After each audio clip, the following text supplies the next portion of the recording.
আমাদের শিক্ষা ব্যবস্থাটা এমন যে আমরা একটা ছেলে বা একটা মেয়ে সে যখন বড় হয় আমরা ধর্মীয় হিসাবে প্রাপ্তবয়স্ক যেটাকে হিসাব করি সেটা কত আর্লি টিনেজ। আর আমরা যখন রাষ্ট্রীয়ভাবে যদি হিসাব করি তাহলে 18 বছর বয়স কথার কথা। কিন্তু তখনও পর্যন্ত সে কোনো দায়িত্ব নিতে রাজি না, পারে না। তাহলে আমরা কি নিয়ে আলোচনা করবো তুমি বোধহয় বুঝে ফেলছো।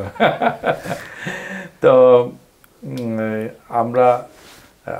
আমি মোহাম্মদ মোজাম্মেল হক, সমাজ ও সংস্কৃতি অধ্যয়ন কেন্দ্রের পরিচালক, চট্টগ্রাম বিশ্ববিদ্যালয়ে শিক্ষকতা করি।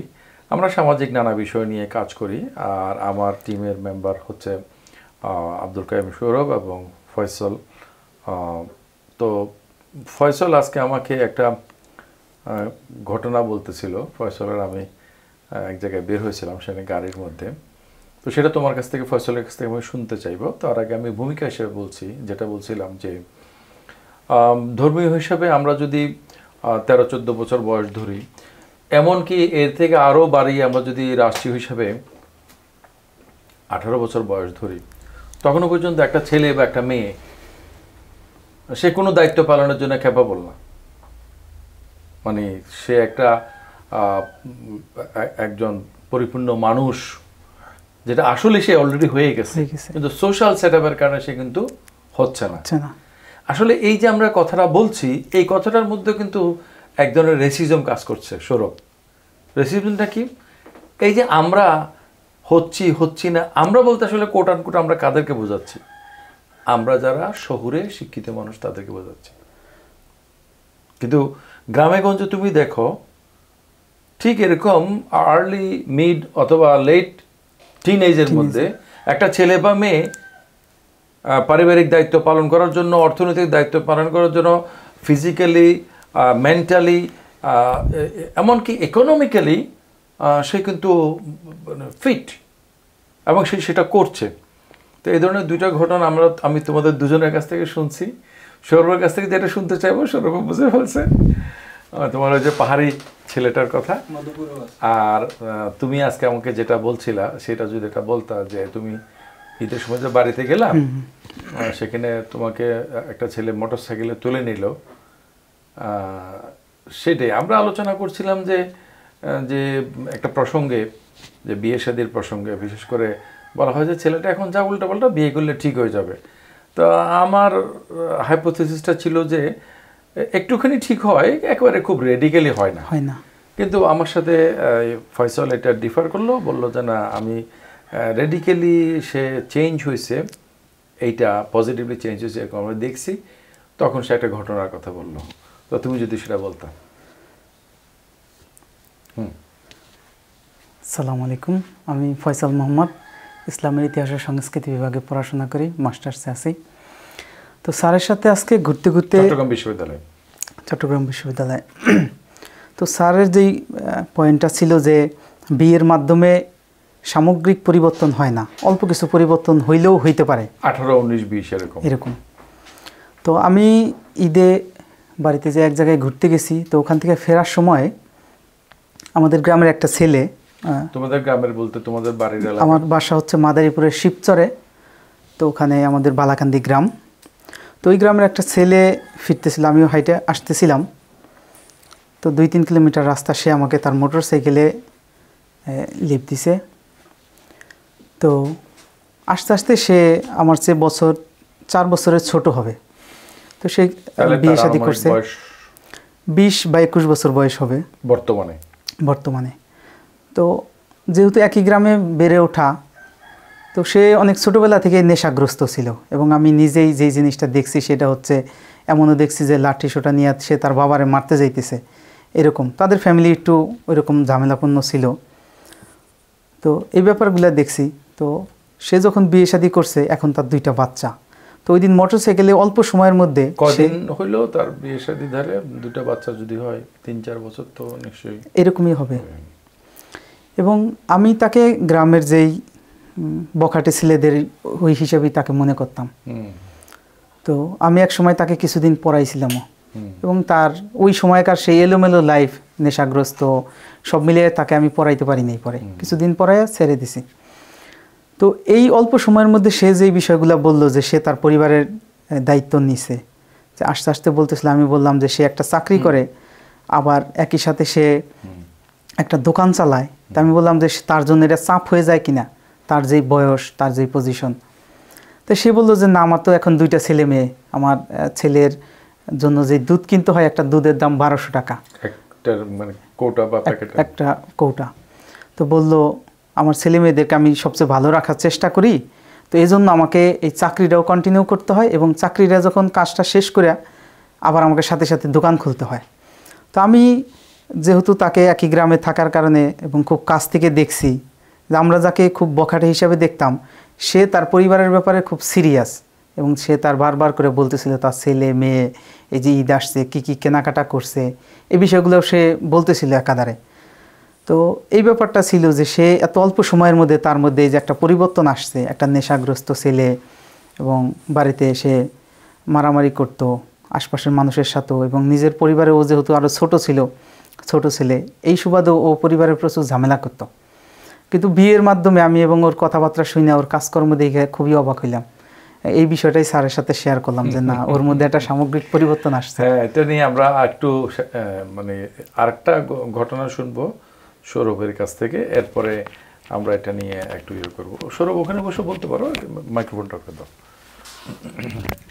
সৌরভ ক্যামেরা অপারেট করছে, সেজন্য হয়তো পিছন দিক থেকে বলছে। সৌরভ, তুমি একসময় আমাকে হাতে নিয়ে বলতে পারো, তুমি একসময় আমাকে একটা ঘটনার কথা বলছিলা যে তুমি কোথাও পাহাড়ে ট্রেকিং করতে গেছিলা, সেখানে তুমি একজন ইয়াকে দেখছিলা, ট্রাইবাল একটা ছেলেকে, তার ফ্যামিলিকে সাপোর্ট দেওয়ার জন্য সে কাজ করছে, এবং সে ছেলেটা বিয়ে করছে, তার কি বাচ্চা কাচ্চা ছিল? তোমার কি মনে পড়ছে ঘটনাটা? জি, মনে পড়তেছে।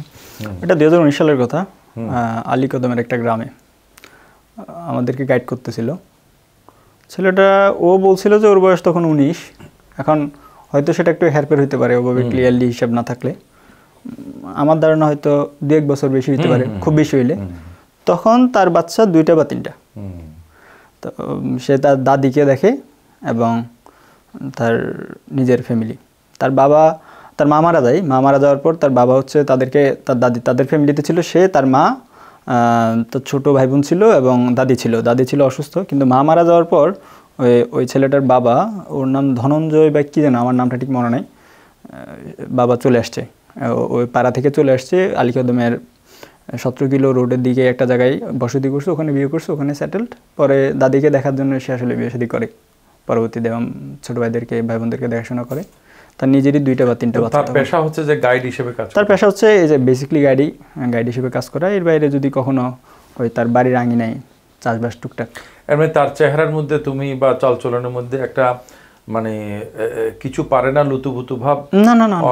অথবা একটা তার হলো যে একটা দায়িত্বশীল ভূমিকা? Strong enough. আর এটা হচ্ছে ওই আমাদের সেটআপে মোর দেন তার হিজ এজ, আমাদের সেটআপে মানে আমরা যেরকম মনে করি যে এরকম একটা ওর বয়সে একটা ছেলে 19-20 বছরের বা ছেলে, সে আর কতটুকু কি করবে? ইউনিভার্সিটি ফার্স্ট ইয়ার বা সেকেন্ড ইয়ারে পড়ে, বড়দূর, মানে একটা শিক্ষিত ছেলে। আচ্ছা, এখন আমি বলি, সে তো একদম পাহাড়ে গ্রামের, ওকে নিয়ে আমি যেই গ্রামের ভিতরে গেছি, ওখানে অবস্থাটা এমন যে এক জুম করে এক ভদ্রমহিলার কাছে গিয়ে আমরা ফলটল কিনে খেয়েছি, কিন্তু সে কখনো নাকি 100 টাকার নোট দেখে নাই। তো সেটা না হয় অনেক একদম রিমোট এরিয়া, কিন্তু আমি একই বছরই আমি ওই ঠিক একই মাসেই সেপ্টেম্বরে আমি আবার ইয়েতে গেছি, মধুপুর গেছি। ময়মনসিংহ না, টাঙ্গাইল, মানে ময়মনসিংহ সীমান্তে আসলে, আস্রা বাজার বলে একটা গ্রাম, হ্যাঁ একদম ময়মনসিংহ সীমান্তে ওইদিকে। সেখানে যে ভাইয়ার বাসায় গেছি, উনি হচ্ছে এখানকার আমাদের কয়েক বেশ সিনিয়র, 3 বেস মেবি বা 4 বেস সোশিওলজির। তো ওনার চাচাতো ভাই হচ্ছে যে কি বয়স বড়জোর 21, 22 বা 23, না আমাদের ছোট, আমার বয়সই তো তখন এরকম, আমার ছোট। ভাইয়া বিয়ে শাদী করে নাই, রিসেন্টলি বিয়ে করছে, হয়তো 2 বছর হয়েছে, কিন্তু ভাইয়া তখন বিয়ে করে নাই। ভাইয়া গ্রাজুয়েট করার পর ব্যবসা করার চেষ্টা করতেছিল, সোশিওলজির যে ভাইয়ার বাড়িতে আমি গেছি। আর ভাইয়া চাচাতো ভাই কাজিন, সে ছোট, কিন্তু সে আরও বেশ আগেই বিয়ে করছে এবং তার অলরেডি বাচ্চা ছিল আর কি, বাচ্চাও বেশ বড়। মানে সে বিয়ে করছে 5-6 বছর হয়ে যাবে আর কি, আমাদের ছোট ছিল। না আপনি বিয়ে তো করলে শুধু বিয়ে করছে সেটা না, হিসাবে তার বাচ্চা কাচ্চা হবে, এটা কোনো বড় কথা নয়। বড় কথা হচ্ছে যে সে মানে ফ্যামিলির দায়িত্ব নিচ্ছে কিনা এবং ফাইনান্সিয়ালি সে ক্যাপাবল। হ্যাঁ সেটাই বলতেছিলাম যে কারণ সে তো আরো আগে থেকে কৃষি পড়ালেখা একটু করছে, দেন কৃষি কাজই করতেছে আর কি। ওইদিকে মূল কৃষি হচ্ছে যে কি ধরেন ধান করা, তারপরে আনারস, ওগুলাতে সে ভালোভাবে এঙ্গেজড, ওখান থেকে তার উপার্জন। এবং ফয়সাল আরেকটা জিনিস বলছিলা যে তোমাদের এলাকাতে ছেলেপেলেরা ওই যে ইটালি, ফ্রান্স, বিভিন্ন ইউরোপে যায়, তো ইউরোপে যাওয়ার কারণে পড়াশোনা না করে তারা খুব অল্প বয়সেই তারা ভালো টাকা পয়সা কামায়, এবং এটার ইয়ে হিসেবে কনসিকুয়েন্স হিসেবে হাতে নিয়ে বলতে পারো সুতরাং এটার কনসিকুয়েন্স হিসেবে তারা মানে আমাদের আর্লি বলতে এগেইন আমাদের হ্যাঁ এই যে তো আমাদের আরবান এলিটদের তুলনায় কিন্তু তারা মানে আর্লি ম্যারেজ না, তো বিয়ে করলে তো বাচ্চা কাচ্চা হবে একটু আগে যেটা বললাম, কিন্তু একটা সংসার চালানো বলতে যেটা বোঝায় ফ্যামিলি, ওই ব্যাপারে কি তারা কি ক্যাপেবল? মানে তাদের হাব ভাব চাল চলন দায় দায়িত্ব দেখে তোমার কি মনে হয়? হ্যাঁ সেক্ষেত্রে আমি যতজনকে দেখছি বেশিরভাগ ক্যাপাবল। তো সংসার জীবন তো আপস অ্যান্ড ডাউন থাকে, তো কিছু ঝামেলা হয়, কিন্তু এই বিষয়গুলো তারা সকল ধরনের সাপোর্ট থাকা সত্ত্বেও তো কিছু লোক নট দ্যাট মাচ ক্যাপাবল হয়, একটু মানে বাদাইমা টাইপের অথবা অমনোযোগী, এটা হয় মানে ইউজুয়াল রেশিও আর কি। আমরা বাইরে থেকে যতটুকু দেখছি যে না ক্যাপাবল তারা সংসার চালানোর ক্ষেত্রে। বাকি আমার এক মানে নেক্সট ডোর নেইবার সহকর্মী ছোট ভাই অ্যাক্সিডেন্টে মারা গেছে, চট্টগ্রাম বিশ্ববিদ্যালয়ের রেজিস্ট্রার ছিল প্রফেসর ডক্টর কামরুল হুদা। আমরা 28 নম্বর বাসায় ছিলাম, তারা ছিল 29 নম্বর বাসায়। ওর দুটা ছেলে মেয়ে, তো ছোট ছেলেটা ছোটজন ছেলে এবং অন্য হচ্ছে সায়ান। ওই যে সায়ানকে নিয়ে আমার লাগে সায়ানের স্বপ্ন, তো সায়ান তো আমাদের খুব ছোট। তো বাবা মারা যাওয়ার পরে দেখা গেল যে মানে ও এত বেশি দায়িত্বশীল হয়ে পড়লো ওর মাকে ওর বোনকে দেখাশোনা করার ব্যাপারে। মনে হলো যেন জাস্ট 10 দিনের মধ্যে মানে আমার ওয়াইফের এবং আরও বিভিন্ন জনের মন্তব্য তার বয়স যেন 10 বছর বেশি হয়ে গেছে। তার বয়স মানে তখন মিড টিনেজ থেকে মনে হয় যেন আরও 10 বছর বেশি হয়ে গেছে, এরকম একটা সে দায়িত্বপূর্ণ হয়েছে। আমার মা তার মিড টিনেজে বিয়ে করে আমাদের বাড়িতে আসে। তো আমার দাদারা 5 ভাই, 3 ভাই তো বার্মায় গিয়ে আর আসে নাই, তো আর 5 ভাই এখানে ছিল আমার দাদারা। তো আমার আপন দাদা হচ্ছে মেজো, কিন্তু আমার বড় দাদার হচ্ছে প্রথম হচ্ছে মেয়ে সন্তান, আমার দাদার হচ্ছে যে আমার বাবা হচ্ছে ছেলে সন্তান। সেই হিসাবে একটা বড় যৌথ পরিবারের সচ্ছল কৃষক পরিবারের বড় ছেলের বউ, হ্যাঁ আমার মা, আর পুরো এতগুলো মানে কত মানে বিরাট সংসার আমার মা সব সামলাইছে।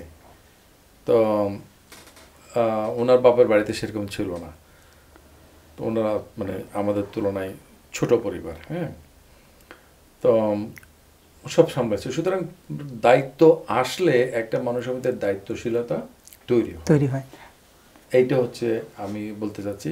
তো কেউ বলতে পারে যে এটার একটা নেগেটিভ দিক হলো যে সে ফ্যামিলির কোনো দায়িত্ব নিল না, তারপরে তাকে যে বিয়ে করানো হইলো সেই মেয়েটা প্রেফারেবলি মেয়েটার বয়স তো আরও কম হবে, তখন বাচ্চা কাচ্চা হইলো, সে দায়িত্ব নিল না, তাহলে তো একটা ফ্যামিলি ধ্বংস হয়ে গেল। হ্যাঁ, তো এইটা আসলে তোমাদের যেহেতু এক্সপেরিয়েন্স ভালো, হ্যাঁ আমি আরো দুটো এক্সপেরিয়েন্স শেয়ার করব।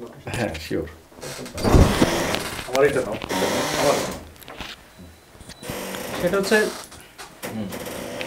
আমরা তো আরবান শিক্ষিত ভদ্রলোকদের সম্পর্কে তুলনামূলকভাবে নেগেটিভ কথা বললাম। নেগেটিভ মানে হচ্ছে কি এখানে ওভারঅল মানে এনভায়রনমেন্টটা এমন যে আসলে নেগেটিভ মানে হচ্ছে যে তাদেরকে এক ধরনের আমার দৃষ্টিতে মানে ছোট বানিয়ে রাখা হয়েছে, সিস্টেম তাদেরকে মানে দায়িত্বশীল হওয়ার ক্ষেত্রে একটা বাধা। ফ্যামিলি এডুকেশন তার যেহেতু দায়িত্ব নাই, সে বাপের মায়ের ঘাড়ে চলে বা ম্যাক্সিমাম সে টিউশনি করে নিজে চলে, এটাই হচ্ছে আত্মনির্ভরশীল হওয়ার মেইন বিষয়। হ্যাঁ, এবং দিনে রাতে ঘুরে বেড়ায়, কোনো দায়িত্ব নাই, এটারও মূল কারণ বোধহয় সেটা। এর বাইরেও আমি কিছু উদাহরণ দেখছি। ধরেন একটা হচ্ছে কি, আমি তো ছাত্র শিবির করতাম, সংগঠন করার অবস্থা আমাদের এক দায়িত্বশীল ভাইয়ের কথা জানি, যিনি হচ্ছে যে কি ধরেন আজ থেকে আরো 14 বছর আগে সে সংগঠনও করতো, পড়ালেখাও করতো, প্লাস আবার টিউশন কোচিং এসব করে বাড়িতে 18-20 হাজার টাকা পাঠাইতো, যেটা ওই সময় ওনার ফ্যামিলির জন্য ওয়াজ ইনাফ। তারপরে আবার ধরেন কিছু ব্যতিক্রম দেখছি, কিছু ছেলেপেলে অল্প বয়সে দেখা যাচ্ছে বিজনেস করে ফেলছে, হয়তো সে ফ্যামিলি সাপোর্ট পাইছে, বাট শুধু তো ফ্যামিলি সাপোর্ট দিয়ে তার বিজনেস হয় না, নিজের আগ্রহ, নিজের পরিশ্রম, হ্যাঁ, ঢাকা ইউনিভার্সিটিতে পড়ালেখা করার আগে এই ইস্যুতে তোমার কথাগুলো সব একসাথে বলে ফেলো, এরপর আমরা তো ফয়সালের কথা শুনে শেষ করব। আরবান উদাহরণের মধ্যে এরকম আছে যারা খুবই প্যাশনেট কোনো একটা বিষয়ের প্রতি, হ্যাঁ, সে দেখা যাচ্ছে স্কুলেই পড়তেছে বা মাত্র কলেজে আসছে, টিনেজ, কিন্তু এখনই সে সরাসরি দেখা যাচ্ছে বিজনেস ডেভেলপমেন্টের সাথে জড়াই গেছে, কাজ টাজ করতেছে, বিজনেস অলরেডি ভালো বিজনেস ডেভেলপও করে ফেলছে, দেখা যাচ্ছে তার বয়স এখনো 16 হয় নাই। আর রিসেন্ট একটা উদাহরণ বলি, যে আপনাদেরকে বলতেছিলাম পরশুদিন আমি গেলাম এখানে ফটিকছড়ি হয়ে সীতাকুণ্ডের দিকে, তো আমরা হচ্ছে যে কি ট্রেকিং গেছিলাম, তো আমরা হচ্ছে যে কি ভুল পথে গেছি আর কি। তো আমাদেরকে পরে ওখানকার লোকাল কালাপানি গ্রামের টি স্টেটের ভেতরেরই ওই লোকজন, তারা আমাদেরকে পরে গাইড করার জন্য ওদেরই কিছু ছেলে পেলেদেরকে আমাদের সাথে দিয়ে দিছে, চা শ্রমিক। তো আমি পরে ওদের সাথে কথাবার্তা বলতেছিলাম, ওদের সম্পর্কে জানতেছিলাম, আমার সম্পর্কে বলতেছিলাম। তো আমাদের সাথে 5 জন ছিল, 5 জনের কারো বয়সই 21.5 বছরের বেশি না, সবচেয়ে ছোট যে তার বয়স 17 বছর, আর সবচেয়ে বেশি যে তার বয়স হচ্ছে 21.5 বছর, বললাম যে 22 বছর। তো বললাম যে ওই লোকাল ছেলেগুলো যারা আমাদেরকে গাইড করতেছিল, ওরাও আমাদের সাথে একেবারে ব্যাকট্যাগ নিয়ে রেডি, মানে তারাও যাচ্ছে আমাদেরকে নিয়ে। তোমরা কি তাদেরকে পে করছো? না, আমরা তাদেরকে কোনো পে করিনি। ও আচ্ছা আচ্ছা, আমরা একসাথে গেছি, খাইছি, ঘুরছি, চলে আসছি। ইউ আর সো লাকি যে তারা তোমাকে, হ্যাঁ, তারা নিজেরাই গেছে ধাম দেখবে আর আমাদেরকে গাইড করলো আর কি। ওরা উইলিংলি আসছে। ধাম বলতে ওই যে পশ্চিম দিকে সীতাকুণ্ড, একদম ওই যে চন্দ্রনাথ। আমরা যারা এই পাশে চট্টগ্রামের অঞ্চলে, আমরা ওটাকে বলি পশ্চিমকুল। হ্যাঁ, পশ্চিমকুলে, মানে পশ্চিমকুল, হ্যাঁ, পশ্চিমকুলে, হ্যাঁ। তো পশ্চিমকুলে ওরা ধাম দেখতে যাবে আমাদের সাথে, মূলত আমাদেরকে গাইড করা যাবে, যেহেতু ধাম দেখে আসবে। এখন এরপরে যে আমার বয়স জানতে চাইলো, তো ওরা বললাম গেস করতে, কেউ গেস করছে 24, 25, 26, আনলাম না, অল্প একটু বেশি, 27.5 বছর, 28 বছর হয়ে যাচ্ছে আর কি। তো বলছে ভাই বিয়ে করছেন? আইলাম না। কেন বিয়ে করবেন? আইলাম হ্যাঁ করবো। বলছে ভাই মেয়ে দেখছেন? আইলাম না। মেয়েও দেখেন? আইলাম না। তারা খুবই অবাক হলো, হাউ কাম, যেটাই জিজ্ঞেস করে আমার উত্তর না। আবার পরে তারা ভাবলো যে আমি বিয়ে শাদী করবো না কিনা। আইলাম না, বিয়ে শাদী করবো, আদারওয়াইজ কোনো প্রবলেম আছে কিনা। তো পরে ওরা বলতেছিল যে ভাই আমি তো ক্লাস 7 থেকে পড়ালেখা ছেড়ে দিছি, বা আমি 8 থেকে ছেড়ে দিছি, বা ও ইন্টারমিডিয়েট পর্যন্ত পড়ছে, বা ও ক্লাস 10 পর্যন্ত পড়ছে, ওরা এখন শ্রম দিতেছে। বলছে আমরা নিজেরা পড়তে পারি নাই, কিন্তু আমরা আমাদের ভাই বোনদেরকে পড়ালেখা করাতেছি। যেমন একজনে খুব গর্ব নিয়ে, মানে আত্মতুষ্টি নিয়ে আসলে সে বলতেছিল তার বোন পড়ালেখায় ভালো, ক্লাস 9 এ পড়ে। গল্পটা শেষ করো। গল্পটা এটাই যে সে নিজে পড়ালেখা ছেড়ে দিছে, বাচ্চাতে বাধ্য হয়েছে আসলে, দেন সে এখন কাজ করতেছে, উপার্জন করতেছে, ফ্যামিলিকে পে করতেছে, তার ছোট বোনের পড়ালেখা গাইড করতেছে, এবং হয়তো টুডে অর টুমরো তারা বিয়ে শাদী করে সংসার নিয়ে সেটেলড হবে আর কি। এই কারণে তারা খুব অবাক হয়েছে যে I am almost 28, yet not married। তো আমরা যে বিষয়টি নিয়ে কথা বললাম, সে পরে তোমার ঘটনা বর্ণনা করলো, একটা মূল্যায়ন যদি বলো। হ্যাঁ, এটা আমার কাছে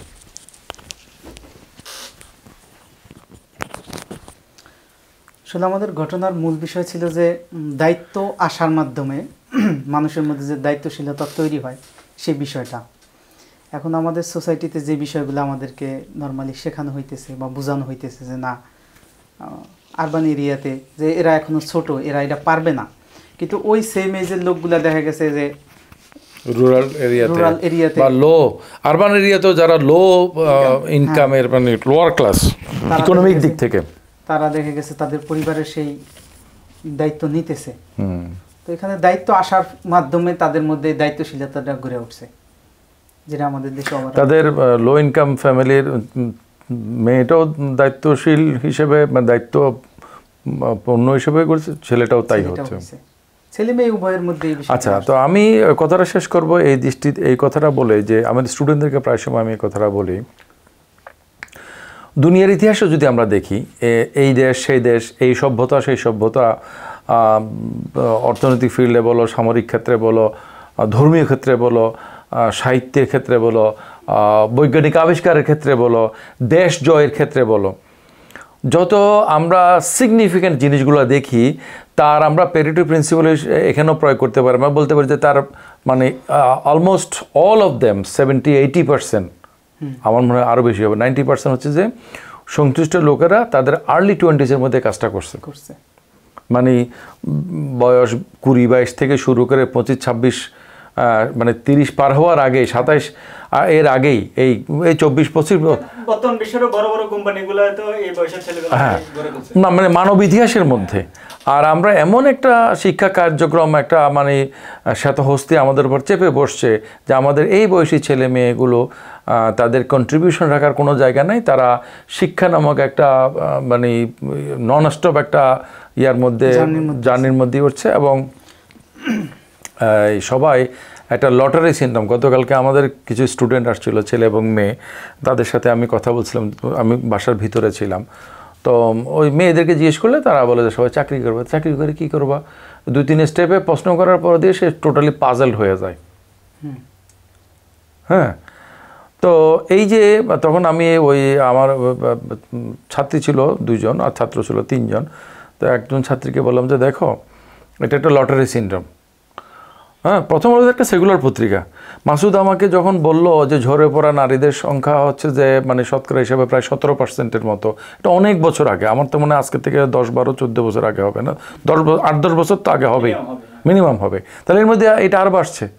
আমি বললাম যে এই যে একটা সমাজের মধ্যে যদি কথা 20% মেয়েও যদি মানে একটা গেরাকলে পড়ে থাকে, প্রথম আলোর ভাষায় ঝরে পড়া, যাদের বিয়ে হয় না বা বিয়ে হলে ডিভোর্সে যার বিয়ে হচ্ছে না, মানে তারা স্ট্রাগল করতেছে নিজেদের লাইফে। মানব ইতিহাসে কিন্তু পুরুষরা অনেক মারা গেছে, হ্যাঁ, কিন্তু নারীরা সবসময় প্রোটেকশনের মধ্যে ছিল। এই জন্য নারীদের বিরুদ্ধে সহিংসতাকে অনেক বড় করে বেশি করে দেখা। 10টা পুরুষ মারা গেছে এটা চেয়েও একটা নারীকে নির্যাতন করা হয়েছে, এটা কিন্তু যে কোনো সমাজের মধ্যে এটা মানে ওই লোকদের কাছে এটা বেশি তাদের ইগোতে লাগে। এখানে এরকম নারী শিশু নারী প্রোটেক্টেড পারসন সেখানে হচ্ছে। তাহলে এটা যে শিক্ষা, এই শিক্ষা এবং আমার ক্যারিয়ার, তো শিক্ষা পড়াশোনা করছো হয়েছে, তুমি একটা মুসলিম মেয়ে, তোমার হাজব্যান্ড তোমাকে প্রোভাইড করবে, তোমার সুযোগ থাকলে তুমি কন্ট্রিবিউট করবে, নাহলে করবে না। কিন্তু 1-to-1 যতজনকে জিজ্ঞেস করি প্রত্যেকে এই কথাটাই বলে। তো যাই হোক, আমি যেটা তাদেরকে বললাম যে দেখো এটা একটা লটারি সিনড্রোম। তো ওই যে তাদের শিক্ষক, আমার সহকর্মী এবং আমার বান্ধবী বেগম মিতুল ম্যাডাম, তা আমি বললাম যে মিতুল ম্যাডাম লেখাপড়া করছে, তারপরে দিয়ে চাকরি পাইছে, তারপরে দিয়ে একটা ভালো বিয়ে করতে পারছে, এখন স্যারে গাড়ি নিয়ে ওনাকে জিজ্ঞেস করে যে কোন সিঁড়ি দিয়ে বা কোন জায়গা দিয়ে আপনি নামবেন বা উঠবেন, হ্যাঁ, সেখানে ওয়েট করে, এটা খুব ভালো। কিন্তু ওই যে যারা গেরাকলে পড়ে গেছে, ঝরে গেছে, তাদের সংখ্যা কত? তো লটারিতে কেউ কেউ জিতে, বাকিরা সব হারে, এটা জিরো সাম গেম। এবং ঝরে পড়ার মধ্যে যারা লেখাপড়ার চেষ্টা করছে কিন্তু লেখাপড়াটা সেভাবে করতে পারে না, কথা সরকারি বিশ্ববিদ্যালয় ভালো একটা জায়গাতে চান্স পায় না, এরাও ঝরে পড়া। সরকারিতে যারা চান্স পাইছে, ভালো রেজাল্ট করতে পারে নাই, তারাও কিন্তু মানে আনসাকসেসফুলের রেশিওর মধ্যে তারাও আছে। যারা লেখাপড়া ভালো করছে কিন্তু চাকরি পাচ্ছে না ভালো, এরকম একটা বিরাট সংখ্যক আছে, এটাও কিন্তু আনসাকসেসফুল। যারা চাকরি পাইছে কিন্তু ভালো বিয়ে হচ্ছে না, এটাও আনসাকসেসফুল। আর যাদের বিয়ে হয়েছে সব কিছু হওয়ার পরে, কিন্তু যেটা দেখি যে এলিট মহিলাদের ম্যাক্সিমামের ফ্যামিলি লাইফ হচ্ছে যে দে আর আনহ্যাপি বিভিন্ন দিক থেকে। তাহলে এই যে আমরা যেটা গেরাকলের মধ্যে পড়ে গেলাম, আমাদেরকে ফেলে দেওয়া হলো, এটার ইমিডিয়েট কোনো সলিউশন আমাদের কাছে নাই। কিন্তু এটা যে একটা সমস্যা, আমাদের উচিত এটা স্বীকার করা। এবং আমরা যে উদাহরণগুলো দেখতেছি সেটা হচ্ছে যে সিচুয়েশন একজনকে কিন্তু রেসপন্সিবল হিসেবে গড়ে তোলে। আর তুমি যদি তাকে কখনোই কাপড় ধুতে হয় না, লন্ড্রিওয়ালা ধুয়ে দেয়, তাকে কোনো নিজের খাবার নিজে তৈরি করতে হয় না, কোনো কিছুই করতে হয় না, এই যে বলগাহীন স্বাধীন একটা জীবন ইন দ্য নেম অফ লেখাপড়া। আমি একজন এডুকেটর, হ্যাঁ, 30 বছর ধরে শিক্ষকতা করতেছি, কী লেখাপড়া তারা করে সেটা নিয়ে আলোচনা করলে তো আলোচনা ভিন্ন প্রসঙ্গে চলে যাবে। সুতরাং এই যে একটা সমস্যা চলতেছে, এই প্রসঙ্গগুলো থেকে আমরা বুঝতে পারি যে এডুকেশন আমাদের জন্য কিন্তু অনেক ক্ষেত্রে এটা মানে গলার ফাঁস হয়ে দাঁড়াইছে আর কি, হ্যাঁ। এবং কোনো না কোনোভাবে আমরা যদি এই ফাঁস থেকে মানে মুক্ত হতে পারি বা পারতাম, সেটা আমাদের জন্য অনেক ভালো হতো। আমাদের স্টুডেন্টদেরকে আমি বললাম যে দেখো তোমরা তো আমাদেরকে চিনো, ডিপার্টমেন্টে এমন কোনো স্টুডেন্ট নাই যে টিচারদেরকে চিনে না, টিচাররা হয়তো স্টুডেন্টদের চিনে না, সেটা আছে।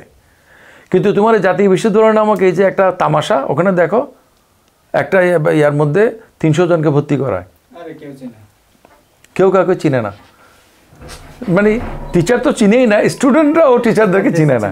হ্যাঁ, তারপরেও সেখানে লেখাপড়া নামক জিনিসটা চলছে। হ্যাঁ, তারপরে তাকে তো শেষ পর্যন্ত যে মেট্রিকের সার্টিফিকেট পাওয়ার উপযুক্ত না, তাকে আমরা মাস্টার্সের সার্টিফিকেট দিয়ে দিচ্ছি, এবং এইভাবে সমাজের মধ্যে একটা বেকার তৈরি হচ্ছে।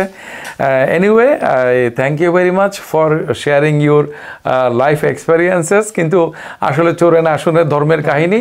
আমার এই কথাবার্তা আপনারাও শুনে হাঁ হু করা ছাড়া কিছু করবেন না, আপনারাও এই কেরিয়ারের পেছনে ছুটবেন, নিজের লোকদেরকে ছুটাবেন।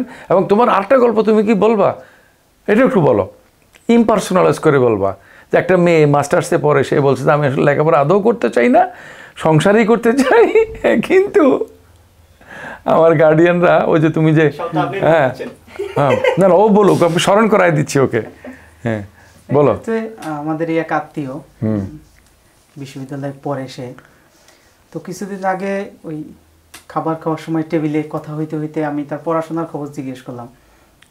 তো সে আমাকে বলতেছে যে আমি তো আসলে কখনই পড়াশোনা করতে চাই নাই, এইটা আমার পরিবার আত্মীয় তার মামা তার সাথে থাকে, এজন্য সে মামার কথা বললো, আম্মু মামা এরা আমাকে জোর করে পড়াইতেছে। তা আমি তো অনেক আগেই আসলে বিয়ে শাদী করে সংসারী হইতে চাইছি, এবং আমার সারা জীবন স্বপ্ন দেখছি যে আমি একটা মানে সংসারী ভালো বউ হওয়া। তা আমি এটাতে খুব অবাক হইলাম। সে এখন 4th ইয়ার শেষ করতেছে, এবং সে বললো যে না, আমার পড়াশোনার ব্যাপারে কোনোই আগ্রহ নাই। তো এবং সে যে ডিপার্টমেন্টে পড়ে, অ্যানথ্রোপোলজি ডিপার্টমেন্ট, তা আমি বললাম এটা তো খুব চমৎকার সাবজেক্ট একটা পড়ার জন্য। তো সে বললো আসলে আমি তো পড়তে চাই না, চমৎকার হোক আর অচমৎকার হোক, আসলে আমি অন্যদের প্রেশারের কারণে, পিয়ার প্রেশারের কারণে পড়াশোনা করতে হইতেছে। হ্যাঁ হ্যাঁ, আমাদের ফ্যামিলিতে আমি সাম্প্রতিক সময় দেখলাম যে আমাদেরই একটা ফ্যামিলি মেম্বারকে আমাদের একজন সিনিয়র ফ্যামিলি মেম্বার বলতেছে, দেখো ও যে তোমার মতো ও এইটা করছে, ও এটা করছে, তোমাকে এটা করতে হবে, সেটা করতে হবে। এভাবে করে আমাদের মেয়েদেরকে আমরা পুশ করতেছি, হ্যাঁ, যে তোমাকে সুপার ওয়ামেন হইতে হবে। হ্যাঁ, তো এখন এই যে তুমি আমাকে যে একটা পাঠাইলা, একটা সেমিনারের নরসিং দিতে হচ্ছে, একটা পাঠাইছো না, যে নারীর অর্থনৈতিক স্বাবলম্বিতা, এটার উপরে তারা সেমিনার করতেছে। মানে বিজ্ঞান বক্তাকে জানি, এখানে মূল বক্তা বিজ্ঞান বক্তা, এখন হলে যে সমাজ বিজ্ঞানের বিশেষজ্ঞ।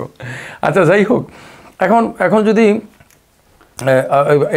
ট্রেডিশনাল আমরা যদি চিন্তা করি, ট্রেডিশনাল মানব সভ্যতার এইভাবে যে অর্থনৈতিক মূলত পুরুষরা নিয়ন্ত্রণ করেছে, নারীদের অর্থনৈতিক স্বাবলম্বিতা এই অর্থে যে তার ব্যক্তিত্ব সংরক্ষণের জন্য তার একটা মিনিমাম ফাইন্যান্সিয়াল সাপোর্ট আছে, সেফটি নেটের মতো।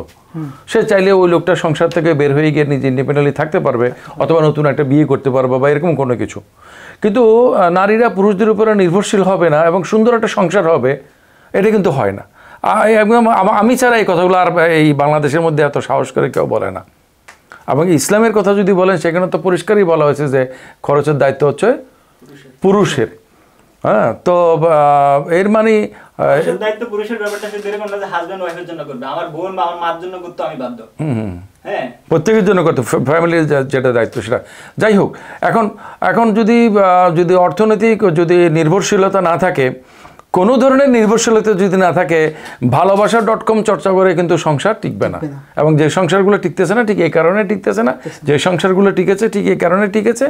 তারপরেও আমার নারী বন্ধুরা বলবে, ফেসবুকে তখন সবাই বন্ধু, সেই হিসেবে বলছি বন্ধু, নারী বন্ধুরা বলবে, একটা মেয়ে বলছে, পোস্ট দিছে এরকম যে অধিকাংশ সাকসেসফুল মানে ফাইন্যান্সিয়ালি ক্যারিয়ারে সাকসেসফুল মহিলা, দে আর আনহ্যাপি।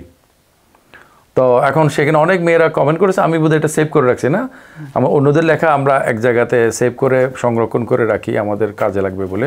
আমরা যেহেতু অধ্যয়ন কেন্দ্র পরিচালনা করি, সমাজ ও সংস্কৃতি অধ্যয়ন কেন্দ্র, তো এখানে ম্যাক্সিমাম মেয়েরা বলছে যে সুখী, ওখানে বলছে যে যেসব মেয়েরা ক্যারিয়ারে সাকসেসফুল না, তারা অধিকতর সুখী, আর যারা ক্যারিয়ারে অধিকতর সাকসেসফুল তারা অধিকতর অসুখী। হ্যাঁ, তা এখন অধিকাংশ মেয়েরাই, প্রায় সবাই বলছে যে তারা মানে ক্যারিয়ার করতে চায়, সুখী হোক বা না হোক। তা আমাদের এই কথাগুলো হয়তো কারোর মধ্যে একটা থট প্রভোকিং হতে পারে। এবং একটু আগে একটা কমেন্টের উত্তর দিলাম যে একটা মেয়ে বলছে যে আপনার সকল লেখার মধ্যে নারীদের প্রতি একটা বিদ্বেষ প্রকাশিত হয়। তা আমি এর উত্তর লিখেছি যে নারীবাদের দৃষ্টিতে যদি আপনি দেখেন তাহলে কিন্তু নারীবাদ বিরোধী মাত্রই নারী বিরোধী হিসেবে মনে হবে। হ্যাঁ, তো আমরা নারী অধিকারের পক্ষে এবং নারীবাদের বিপক্ষে, সেই হিসাবে সমাজের মধ্যে যেগুলো চলছে সেগুলো আনফোল্ড করা এটা আমাদের লক্ষ্য, এবং আমরা নগদ যেটা চাই যে এই ইস্যু নিয়ে আলাপ আলোচনা হোক। Thank you very much. আসসালামু আলাইকুম।